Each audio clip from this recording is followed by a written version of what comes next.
મહિલા દિવસની ભવ્ય ઉજવણી સમાજ માટે પ્રેરણારૂપ નારી શક્તિઓનું કરાયું વિશેષ સન્માન.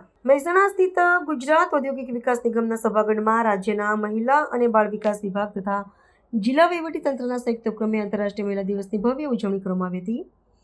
આ કાર્યક્રમ અંતર્ગત જિલ્લા કક્ષાના મહિલા સંમેલનનું આયોજન કરવામાં આવ્યું હતું, જેમાં વિવિધ ક્ષેત્રોમાં પોતાની પ્રતિભા ઉજાગર કરી સમાજ માટે પ્રેરણારૂપ બનનાર નારી શક્તિઓનું વિશેષ સન્માન કરવામાં આવ્યું હતું. આ પ્રસંગે ઉપસ્થિત રાજ્ય બાળ સંરક્ષણ આયોગના સભ્ય વર્ષાબેન પટેલે જણાવ્યું હતું કે વર્તમાન સમયમાં મહિલાઓ માત્ર ગૃહકાર્ય પૂરતી સીમિત ન રહેતા રમતગમત, અવકાશ, વિજ્ઞાન અને અન્ય વ્યવસાયોમાં પણ અગ્રણી સ્થાન પ્રાપ્ત કરી રહી છે. તેમણે સરકારની વાલી દીકરી યોજના અને ગંગા સ્વરૂપા સહાય યોજના જેવી કલ્યાણકારી યોજનાઓના લાભ છેવાડાના લાભાર્થીઓ સુધી પહોંચાડવા માટે સહિયારા પ્રયત્નો પર ભાર મૂક્યો હતો. આ ઉપરાંત સંકલિત બાળ વિકાસ યોજનાના કાર્યક્રમ અધિકારી જિજ્ઞાસાબેન ઠાકરે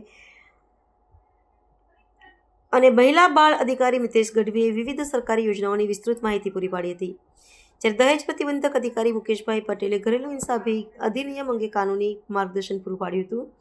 કાર્યક્રમ દરમિયાન મહાનુભાવોના હસ્તે વિવિધ યોજનાઓના લાભાર્થીઓને આર્થિક સહાયના ચેક અને મંજૂરી પત્રોનું વિતરણ કરવામાં આવ્યું હતું. આ સાથે જ પોતાના ક્ષેત્રમાં ઉત્કૃષ્ટ પ્રદર્શન કરનાર મહિલાઓને સ્મૃતિચિહ્ન અર્પણ કરીને બિરદાવવામાં આવી હતી.